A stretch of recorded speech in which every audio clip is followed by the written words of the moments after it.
Hi guys, in this video ay tuturo ko sa iyo kung paano nga ba i-manage ang isang motor shop business gamit ang Merchantry POS. Ituturo ko sa iyo sa video na to kung paano gumawa ng catalog, mag-record ng expenses, mag-track ng sales, mag-manage ng inventory, mag-generate ng reports at marami pang iba. Ang Merchantry po ay ma-download sa App Store at sa Google Play Store. Pwede mong gamitin sa desktop, sa laptop, sa mobile, sa tablet at sa iba't ibang mga browsers. So ngayon simulan natin sa paggawa ng catalog. So ito guys yung list of products mo sa system. Kasama yung kanyang name, kanyang price, quantity, category, variants at iba't ibang mga details. Ngayon, magdadagdag tayo ng products gamit ang spreadsheet import. Punta ka lang sa catalog, tapos products or services, tapos import. Tapos spreadsheet. Okay, tapos download tayo ng retail. After mo ma-download yung retail na template, buksan natin yung template. Okay guys, ito yung ating template. Burahin muna natin tong data. Tapos maglagay tayo ng ating products. Una, ay ilagay natin yung category. So, gagawa ko ng spark plug, gear oil na may dalawang variants. Tapos, gagawa tayo ng bundle, yung maintenance set. Una, category, gawa tayo dito, halimbawa, spare parts. Spark plug. Variant name, wala. SKU, wala. Price, lagyan na natin 150. Cost, 100. Reorder level, 50. Base unit, pieces. Initial stock natin, sabihin natin 100. Wala tayong barcode. Pangalawa, gagawa tayo ng merong variant. Lagyan natin dito, motorcycle oils. Tapos, lagyan natin ay gear oil. So, lagyan natin ng variant to. Yung isa, 100 ml. Yung isa, 120 ml. Price niya, magkaiba. 70 yung isa. Yung isa naman, 100. Cost niya, 50. Yung isa, 70. Reorder level, lagay natin dito. Pares na lang 50. Tapos, pieces din. Initial stock, 100 na rin. Okay? Tapos, isave natin to. Tapos guys, balik ka dun sa sa import. Tapos next, then lagay mo dito yung iyong file na na-save kanina. Yan, file uploaded successfully. Import catalog. So ito na yung product natin guys. Nilagyan ko na rin siya ng picture. So pwede mo lagyan yan dito sa loob. Dito. Okay? Tapos ngayon naman, gawa naman tayo ng set. Huwag na tayo mag-import, gamitin natin tong create product or services. Tapos lagay natin bundle. Category bundle. Wala. Gawa na lang tayo dito. Bundle. Product name. Maintenance set. Tapos, description. Ang lagay natin dito. Pwede kang maglagay ng kahit na ng description. Ako lalagay ko lang muna. Gear oil. Spark plug. Tsaka engine oil. Tapos, bundle yung inventory tracking. Base unit piece. Tapos, lagay mo sa price, 500. Yung cost, mamaya mo nalagyan to. Dahil meron namang costing dito. So, ilagay mo dyan yung gear oil, spark plug, tsaka isang engine oil. Kung may gusto ka pang ilagay dito, guys, pwede mong gamitin tong create new inventory item. Lagay mo lang yung mga details dito. So, lagay ka dito, tapos, apply calculated cost. Pwede ka maglagay ng image dito. Set. Tapos, sa motor shop, meron din tayong maintenance charge or service charge. Pwede kang gumawa nun, no tracking. Lagyan mo dyan, service charge. Ano na tawag doon? Maintenance. Sige, service na lang muna. Tapos, pwede kang maglagay ng variance dyan. Kunyari, type. Kunyari, gusto mo lagay, change oil, change brake shoe. Sample lang yan, Pwede kang gumawa ng marami, lagyan mo lang ng kama. Kunyari, paint. Yan. So, pwede mo lagyan dito ng price niya. Halimbawa lang to guys, 100, 100. Paint, sabi mo ng 2,000. So, pwede mo dilagyan yung cost. Tapos, lagyan natin dyan, service charge. So, yan. Guys, punta naman tayo sa price tier. Halimbawa, isa kang motor shop business pero nagsusupply ka sa mga reseller or wholesaler, ikaw ay supplier din ng mga parts, pwede kang maglagay ng price tier. Halimbawa, spark plug. Gusto mong lagyan ng price tier to. Price tiers, tapos add ka lang dito. Halimbawa, ang reseller, meron kang value na 120, minimum order 30 to 50. May wholesaler ka, value niya ay 100 na lang kapag ang binili ay 51 to 200. Sample lang guys ha. Yan, save. Tapos pag tinignan mo sa point of sale yan, spark plug, ayan. Kapag halimbawa ang bibilin sa'yo, 30. Automatic na pupunta sa reseller. Kunyari, 55. Automatic sa wholesaler. So yung normal na walang price tier, ganyan guys. Walang price tier yan. Ito may variance. Yan, may variance. Pag pinindot mo yan, may price tier din na lalabas kung sasetan mo ng price tier yan. Okay, punta naman tayo sa point of sale. Ang point of sale ay feature para mag-record ka ng sales sa system. Sa bawat transaction na ginagawa mo dito ay automatic na nababawas sa inventory, kaya laging updated yung stocks mo, yung reports at sales records. So gawa tayo ng scenario guys, ikaw yung may-ari ng business mo, at the same time ikaw din yung cashier. So magbebenta tayo ng products. Ngayon, umpisahan mo dito sa start ship. Select store. So gamitin natin yung main store mo. Initial cash amount, umpisahan muna natin sa 0. Start ship. So makikita mo dito sa inventory items. Andito yung ating, halimbawa, spark plug. 100 pieces. Bibili tayo ng spark plug. Point of sale. Halimbawa, may umorder ng spark plug. Magbibenta ka nito. Okay, isa. Default price lang muna. Add to order. Tapos, makikita mo, ayan yung item, yung kanyang total. Tapos, proceed to payment. Payment method guys, makikita mo rito yung cash, credit card, GCash, at pwede ka rin mag-split payment dito. Okay? Pwede ka mag-split payment. Tapos, cash payment, halimbawa, 150, tapos yung pera niya ay, sabihin natin 200.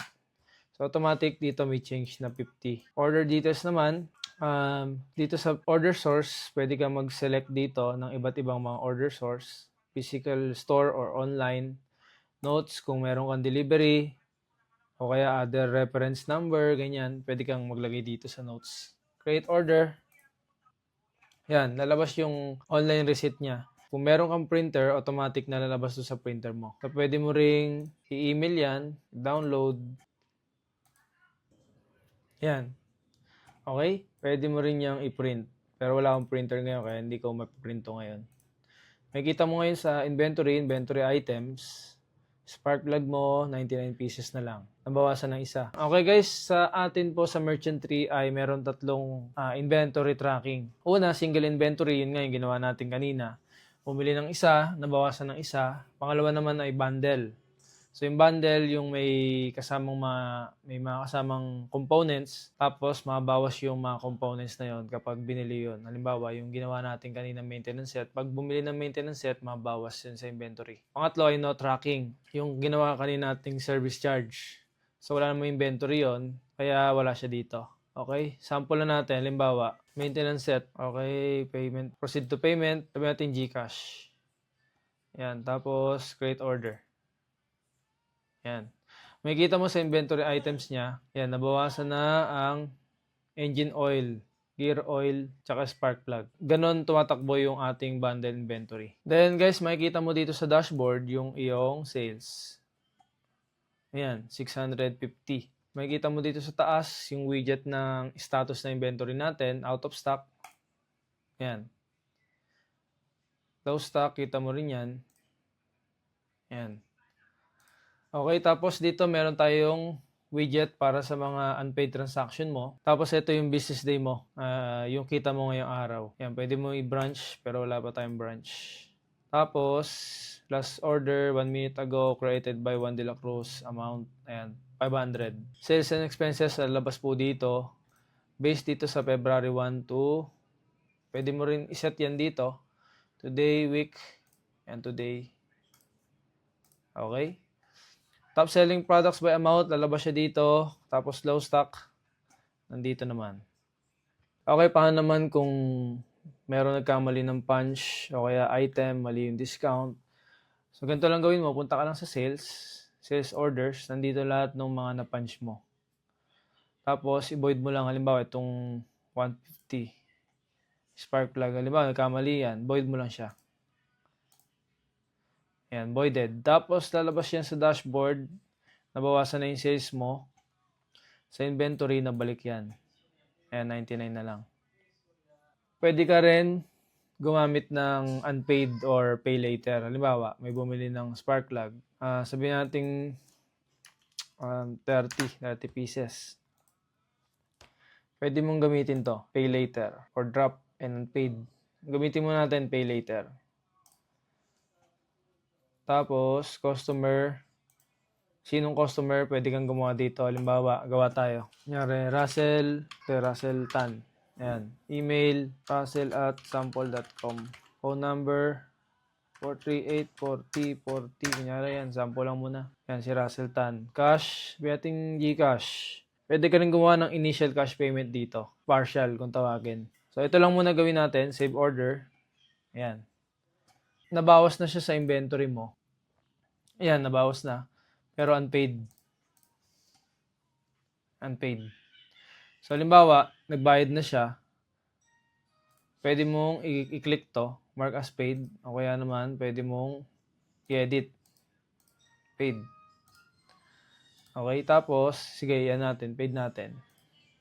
Yan. Tapos, pwede ka rin gumawa ng custom payment method dito. Settings, tapos dito sa payment methods, pwede kang gumawa dito. Kunyari, video. Yan. O kaya naman yung credit card, palitan natin ng BPI. Sa POS, o kaya sa sales orders, POS na lang. Lalabas yan dito, guys. Yan, video. Tapos, yan, BPI. Pwede ka rin maglagay ng discount, guys. Halimbawa, proceed to payment. Baka lang muna. Yan, pwede ka mag-discount dito ng whole order. Halimbawa, percentage, 10%. Yan, whole order yan. Pwede naman gumawa ka ng per item lang.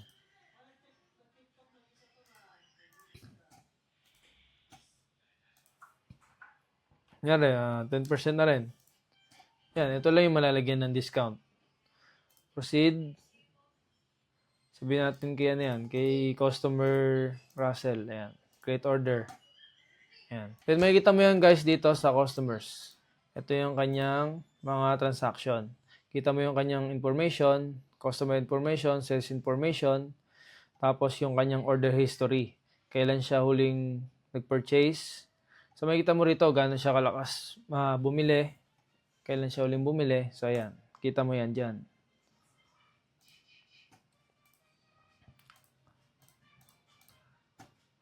Tapos, loyalty, meron tayong separate video para dito. Sales orders, so, pwede kang gumawa rin ng order dito. Halimbawa, okay, customer, Russell Tan, store, order status, pwede kang mag-drop. Payment method, sabihin natin Gcash. Payment status, sige, lagay natin partial. Tapos, halimbawa, order dito ng gear oil. Halimbawa, 100. 50 na lang. 50.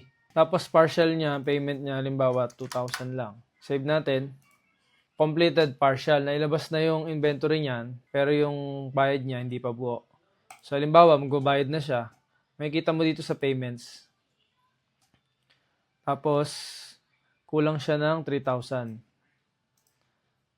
Pwede mo lagay dyan, add payment. Tapos, ilagay mo yung 3,000. Add payment. Yan, okay na. Tapos dito may action tayo. Pwede ka mag-view receipt. Tapos, dito ay meron ding pwede mag-email, mag-print, mag-download ng invoice, pwede mo ring i-clone. Okay guys, punta naman tayo sa inventory items. Ang inventory items ang listahan ng lahat ng parts o products na binibenta mo sa store. Dito ka mag-monitor ng stock levels mo, stock per branches, audit trail, at marami pang iba. So makikita mo rin kung aling product ang mabilis maubos, alin ang overstock, at magkano yung total value ng inventory mo. Pwede mo i-click yan. Next, makikita mo dito yung kanyang stock. Pwede mong edit yan dito. Catalog usage, makikita mo dyan kung saan mo siya nilink or inad. Kita mo rin dito stock per location, madaling makita sa ilang piraso na lang yung stock mo sa kabilang location, sa parehong location. Transaction history, makita mo dyan, ayan guys, yung quantity change, stock, sino nagbawas or gumawa ng transaction, at yung date. So magandang gamitin tong transaction history kapag parang duda ka sa stop mo, bakit may nawawala, parang ganun. Pwede mong gamitin to as audit trail. Then, explain ko lang tong reorder level. Halimbawa, itong Clear Oil 100 ml, 100 pieces. Kapag naabot nyo tong 50, automatic maglo-low stock yan. Magbibigay ito ng alert doon sa cellphone mo. Tapos, email din. Tulad dito, 49 pieces. Nag-low stock na siya. Tapos dito, pwede ka rin mag-search. Halimbawa, charger. Yan. Tapos, pwede ka rin mag-filter dito sa branch. Tsaka ng status. Pwede kang gumawa rito ng inventory mo. Note ko lang din na kapag gumawa ka ng catalog, automatic na gumagawa to ng inventory item. Tapos, inventory items, meron ditong export. Tsaka, ito yung video kung paano gamitin yan. Punta naman tayo dito sa PO, Purchase Order. Bali, yung purchase order ay feature para mag-order ka ng stock sa supplier. So, dito mo isa-select yung mga products na kailangan mo i-restock. Once na ma-receive, automatic to idadagdag sa inventory at mag-generate to ng expenses. Sample na natin, new. So, ilagay mo lang yung mga details dito. Mamaya tayo mag-supplier. Lagay mo lang yung transaction date, stock location, anong store. Tapos, so gawin natin, receive muna. Paid, create expense. Halimbawa, spark plug, 69 pieces. Gusto mong order ng 100 pieces sa kahit sinong supplier lang muna. Save. Okay na. Automatic dito sa inventory items, magkakaroon yan ng stock. Ayan. Tapos gumawa rin yan ng expense. Ayan. Ayan, PO. Okay, kita mo yan dito sa dashboard. Kita rin yan sa financial summary. Reports. Ayan. Pasok siya dito. Today. Ayan. So, gawa naman tayo ng supplier. Halimbawa, test supplier muna. Contact person, si Ryan Ho. Phone number 091512345667. Email, ry@gmail.com na lang. Sample.com. Address, sabihin natin, Metro Manila. Payment details, skip muna natin yan. Save supplier. So yan, meron na tayo dito ang supplier information. Okay. Tapos, PO. Gawa tayong bago dito. So, lagyan natin, bibili tayo dito sa test supplier. Tapos, create expense, receive. Sabihin natin, confirm lang muna. Tapos, unpaid. Bibili tayo ng spark plug. Sabihin natin na 200.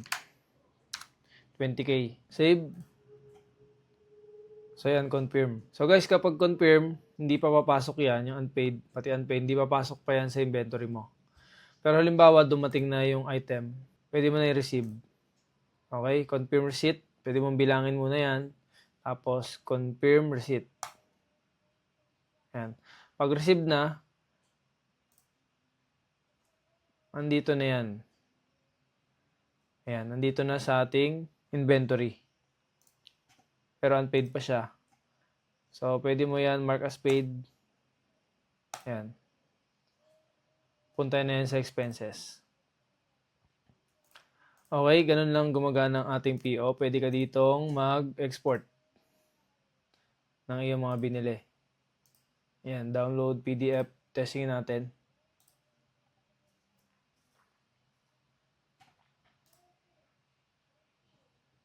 Ayan.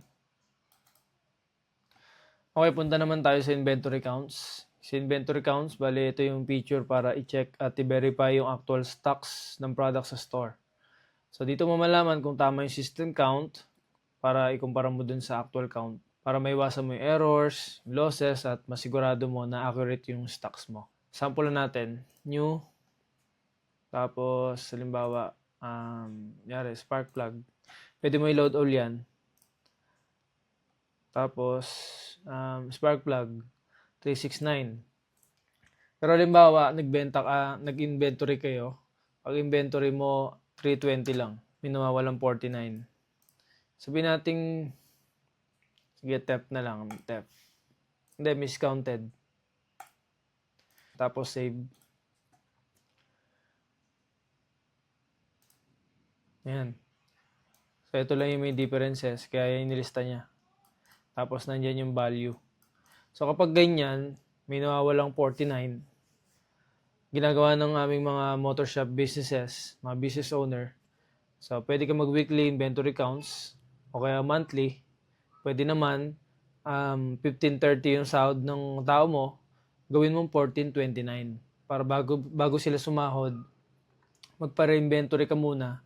At kapag may nawawala, kung may policy kayo na i-charge sa kanya, makakaltasan mo siya ng maaga. Itong stock adjustment naman, ginagamit natin to para i-correct o i-update yung stock kapag may na-damage, na-expire o kaya miscount. Tapos nag-create yung system ng history para accurate yung inventory reports. Halimbawa, spark plug. May isa dyan, nangyari damage. So, pwede ka maglagay dyan ng reason mo, kaya notes, tapos save mo lang. Ayan.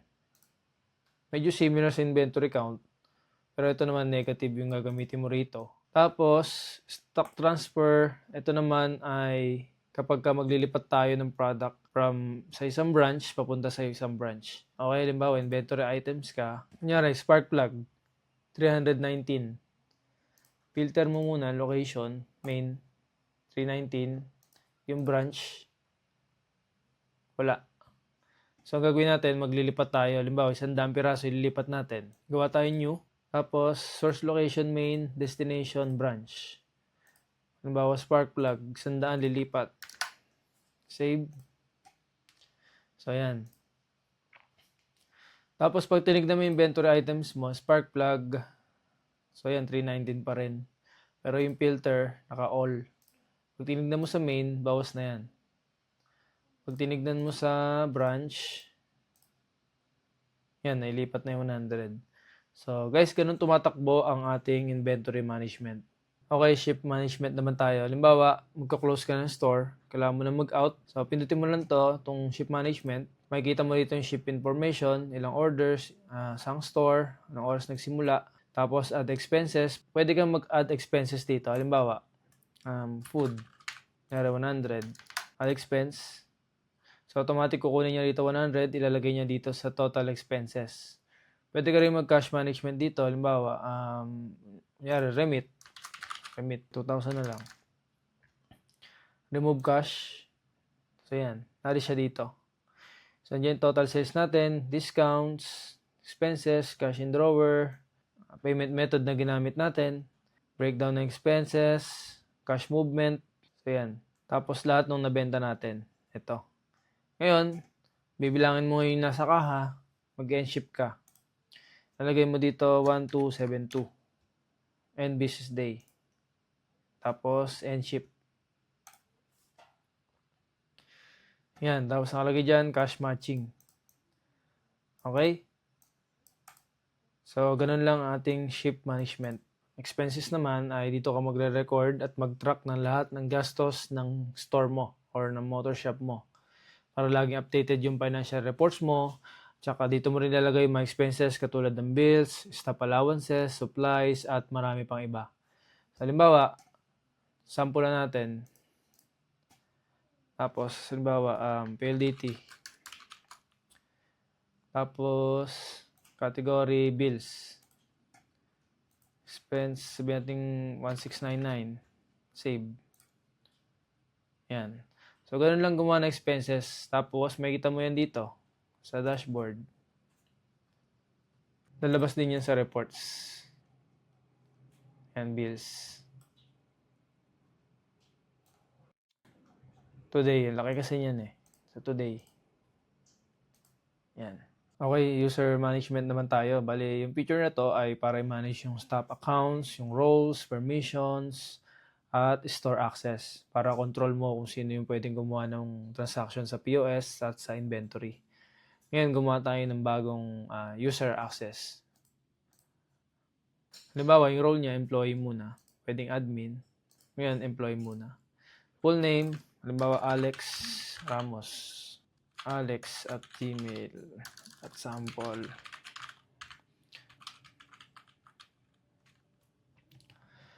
Tapos sales and expenses lang muna, wala muna inventory. Yan, tapos main branch, save. So yan, meron na tayong isang user access. Tapos gamitin natin siya, guys. May dalawang way para i-login yung user account ng staff mo. Yung una, mag-direct login siya. Yung pangalawa naman dito sa device mode tapos storefront mode. Maganda to gamitin kung kayo po ay maraming mga user. Enable mo lang to, enable. Tapos yan, lalabas dito yung mga user mo kung marami. Login lang siya dyan.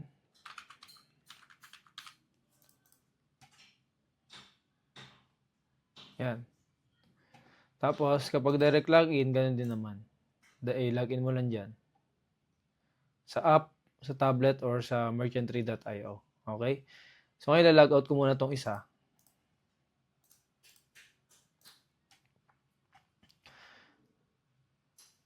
So, ilagin ko tong admin.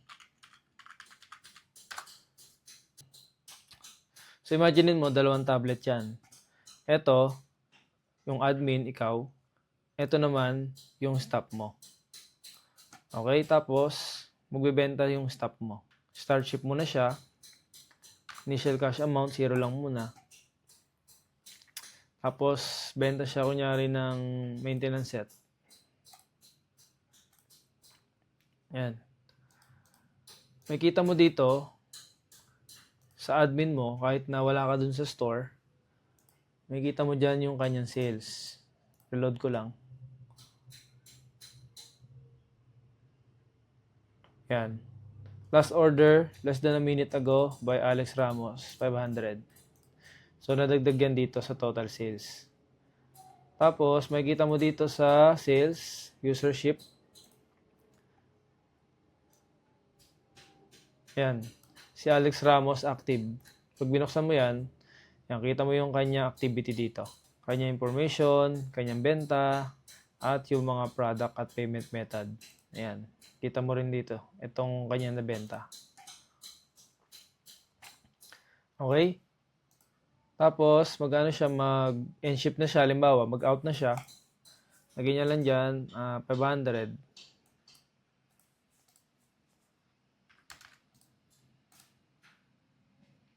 Makita mo dito sa user ship uli. Yan, completed na. Cash matching. Okay, so ganun lang ang ating user creation o user management. Okay, employee management naman tayo. Ang employee management ay feature para ma-manage ang information ng lahat ng employee mo. Attendance, work schedule, salary, tapos kasama na rin mako-compute yung kanyang overtime, deductions, at additional pay. So ngayon, gagawa muna tayo ng profile dito. Gawa tayo ng dalawang employee profile. First name, una, si Rico Abaya. Contact number, 0917-1234-567. Email, rico@sample.com. Address, sabihin natin Cavite. Sige, kabitin na lang muna. Full-time, pwede kang pumili dyan. Part-time, contractual, employment start date, employment end date, optional na lang muna. PIN code, tapos link user account. So, si Rico, wag mo natin i-link. Daily rate, sabihin natin 650. Base number of hours, 8 hours, tapos break, 1. So, parang ano yan, 8 to 5. Overtime, hourly rate, sabihin natin 150. Pay overtime, tapos yung assign store sa main. Save. Okay, meron na. Gawa pa tayong isa. Gawa natin si Alex Ramos. Alex Ramos 0915-2345-678 alex@sample.com. Metro Manila na lang muna. Employment status, PIN code, gawa tayo PIN code. Link user account, Alex Ramos. So, ito guys, kung siya ay cashier, pwede kang mag-link ng user account. Halimbawa, nagkaroon siya ng discrepancy. Kulang yung kanyang sinole, ni-remit or end-ship, nilagay sa end-ship. Automatic na ibabawas yon, kakaltasan siya sa kanyang salary gamit tong employee management. Daily rate, 650 na rin muna. Tapos 8 to 5, hourly rate, overtime, 150. Pares muna natin siya doon sa isa. Save. Ayan, dalawa na. Ngayon, may dalawang klase o may dalawang way para mag-clock in yung mga employee mo. Una, gamitin yung POS tablet nung cashier. Mas maganda to kung konti lang yung mga employee mo. Pangalawa ay gumamit ng separate na tablet, dedicated na device para sa mga employee mo. Gagamitin mo to kapag marami ka ng employee. Okay, gawin muna natin yung una sa POS tablet nung cashier. Si Alex Ramos ay ilalagin natin. So, ganito gawin natin. Okay guys, isipin mo na dalawang tablet to na magkaiba. Ito, tablet nung owner, ikaw. Ito naman, tablet sa store mo, dun sa cashier. Pero ang nakalagin dyan ay yung admin account. Dalawang tablet, pero dalawang admin account yung nakalagin. Dun sa cashier na tablet, gawin natin, punta tayo ng device mode, tapos storefront mode. Tapos select store, enable, then ilagin natin dito si Alex. So, kung bakit tayo nag-storefront mode doon at nilagin si Alex para lumabas itong attendance. Kasi guys, kung yan ay magda-direct login si Alex, wala po yung attendance na button. Tapos makikita mo dyan, attendance siya. So, dito guys, clock in ka rito. So, yan. Next. Tapos yung PIN. Yan. Tapos makikita mo dito sa admin, device mode, tapos attendance tracker. Yan, nakalagin na siya. So, halimbawa, mag-out na si Alex. Clock out. Yan lang uli. Next.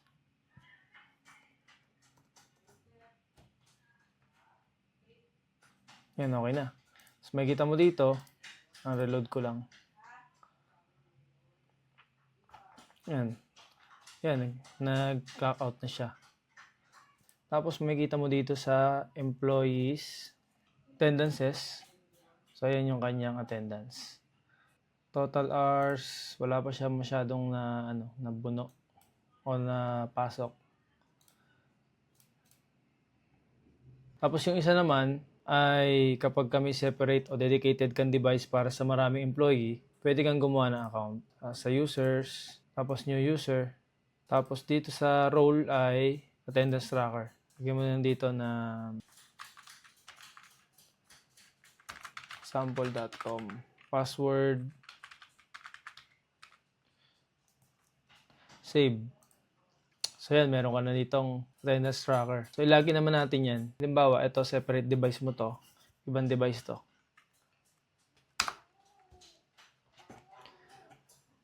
Yan. Okay? So, ganun din yung process tulad kanina. Pwede kang mag-set dito ng ibang branch. Tapos, full screen. Kasi ganyan yan pag di naka-full screen. Yan. Ganun lang gamitin yung dalawang way. Tapos, sa attendances, makikita mo, Ayan. Halimbawa, yung employee mo ay nakalimot mag-clock in, pwede kang gumawa dito. New. Tapos, select employee ko niya si Alex. Halimbawa, nalimutan niya mag-clock in 8 a.m. to 5 p.m. Save. So, yan, 9 hours. Tapos, nandito yung kanyang attendance information, gross pay. Halimbawa, mayroon siyang additional pay. Pwede yan. Pero may deduction din siya. Halimbawa, 250. Yan. Save. Tapos, halimbawa naman, yung isa, si Rico. Ganun din, nakalimot din. Sabihin natin 8. Ito naman, 8 to 7. Nalimutan niya. So, yan, kasama yung OT. 150. 2 oras. Ngayon, babayaran mo na sila. Punta ka lang dito sa reports. Employee reports. Pwede ka rito mag-set ng range, date range. Kung weekly, daily, monthly, o kaya quincenas, anong store, sinong employee. So ngayon, lahat sila babayaran mo, halimbawa. So create ka ng expense, yan yung name, tapos automatic nakadrop muna to. Then payroll, 1,450, automatic na compute ng system magkano yung babayaran mo. Tapos paid mo lang siya, create expense, yan. Tapos mapupunta yan dito sa expenses, payroll. Then, pwede mo siyang i-export. Download natin. Ayan guys, ito yung ating na-export na file. Yung kanilang mga attendances. So, ganun lang gamitin ang ating employee management feature. Okay, dito naman tayo sa report, sa financial summary. So, ang financial summary ay nagpapakita ng total sales, expenses, profit, at iba pang key metrics ng store mo. Dito, madali mo makikita ang performance at makagawa ka ng smart decision making. Dito, sa date range, pwede ka mag-set dito. Pumili ng mga preset, today, yesterday. So, ngayon, yung ano muna, 1 to 17 natin. Pwede ka mag-set ng period, ng store. Wala pa tayo sa branch. Tapos kita mo yung gross sales. Meron tayong tooltip dito. Gross profit, net sales, expenses, net profit. Lahat ng payment breakdown sa date range na to. Sales by category. Ano bang category yung malakas sa store ko? Lahat ng nabentang mga items sa store ko. At expenses breakdown. Okay, dito naman tayo sa business days. So, ang business days feature ng Merchant Tree ay para i-track ang daily sales period ng store mo. So, dito makikita mo yung total sales, activity ng cashier mo, at iba pang metrics per day para madaling i-compare yung performance at mas maunawaan mo yung galaw ng store mo. Guys, gumawa ako ng sample dito. Halimbawa, itong kay Juan de la Cruz. Halimbawa, sa February 19, ito yung lahat ng sales mo. Andito na yung shape ng mga stock mo, nagsama-samang punch. So, ito yung business day. Ito yung kabuang benta ng buong isang araw. Kita mo dito yung total sales, lahat ng discounts na nabigay, expenses, cash in drawer, similar dun sa usership. Pero ito, kabuuan ng isang araw na benta ng lahat ng stock mo. So, ayan. Sales by payment method, expenses breakdown, cash movements, sales by product. Pwede mo yan i-print.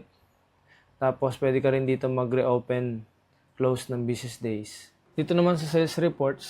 So, yung sales reports feature, meron tayo dito tatlong tab. Makikita mo dito yung sales by period, sales by product, sales by customers. So, makakatulong to makita natin yung trend ng sales natin.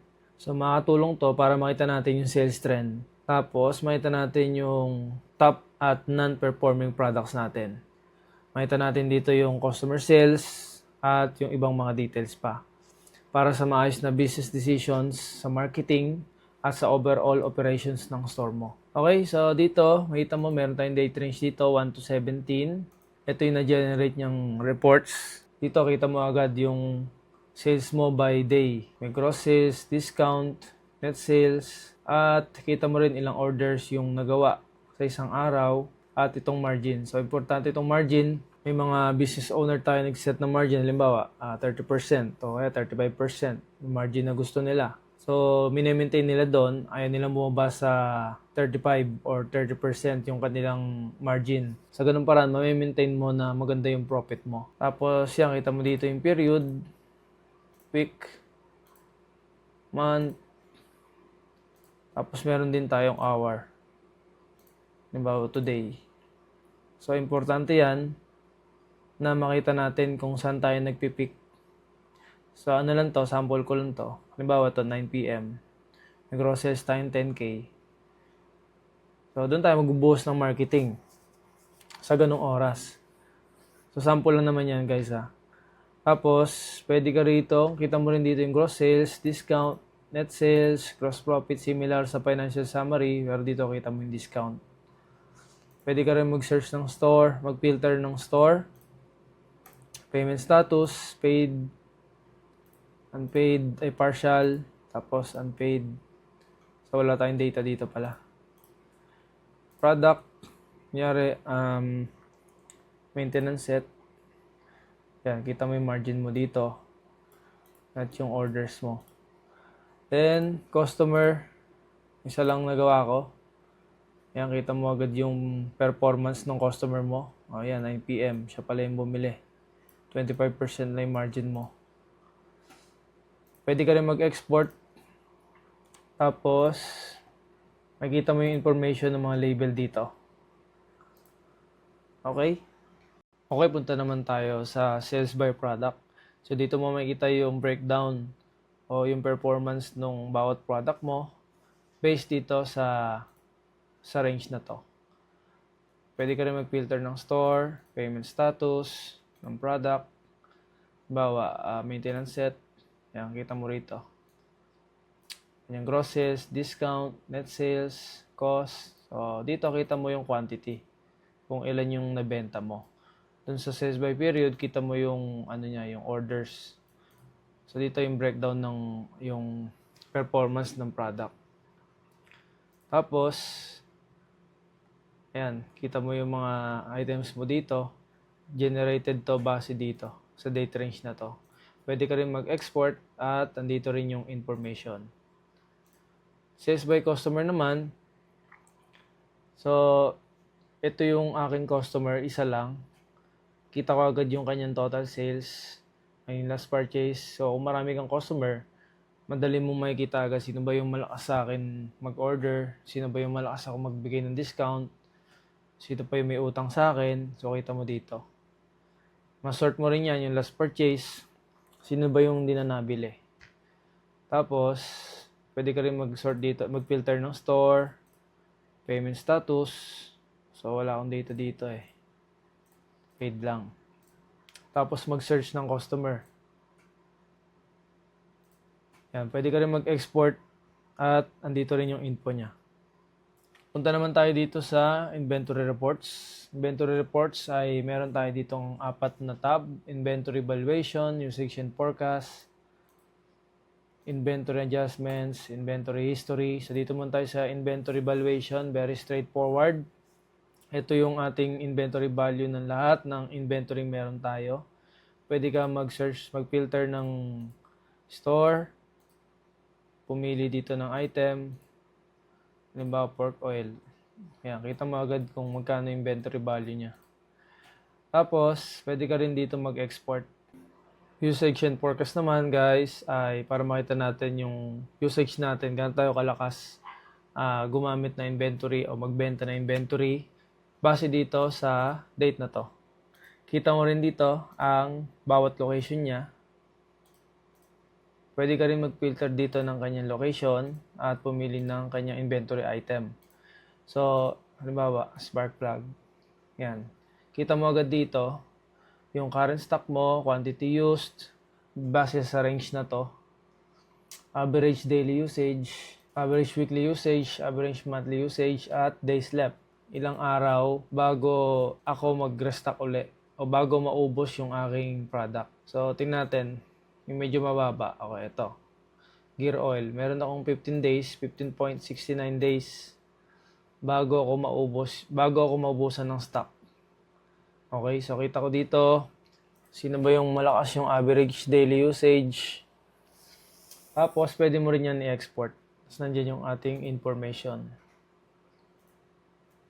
Inventory adjustment naman. So, lahat ng inventory adjustment ng store mo, dito mo makikita. Lahat ng adjustment, reason, halimbawa ay damage. So, yan, kita mo dito, spark plug. So, madaling makikita dito sa inventory adjustment. So, lahat ng na-generate na data dito ay base sa range na to. Reason, halimbawa, inventory audit. So, yan lahat ng adjustment na nangyari sa audit. Sino ay ano inventory item. Pwede mo makita rito. Tapos, inventory history.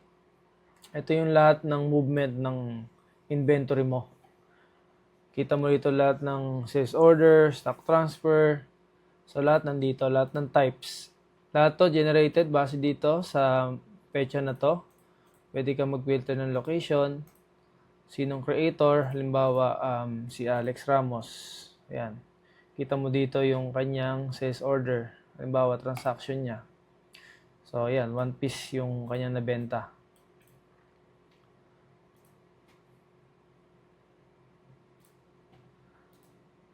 Tapos types, inventory count, inventory stock transfer. So ayan, si 1 meron siyang ginawang stock transfer from main to branch. Ayan. Then inventory item. Yung pork oil.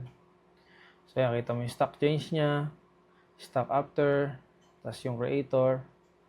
Tapos pwede ka rin mag-export.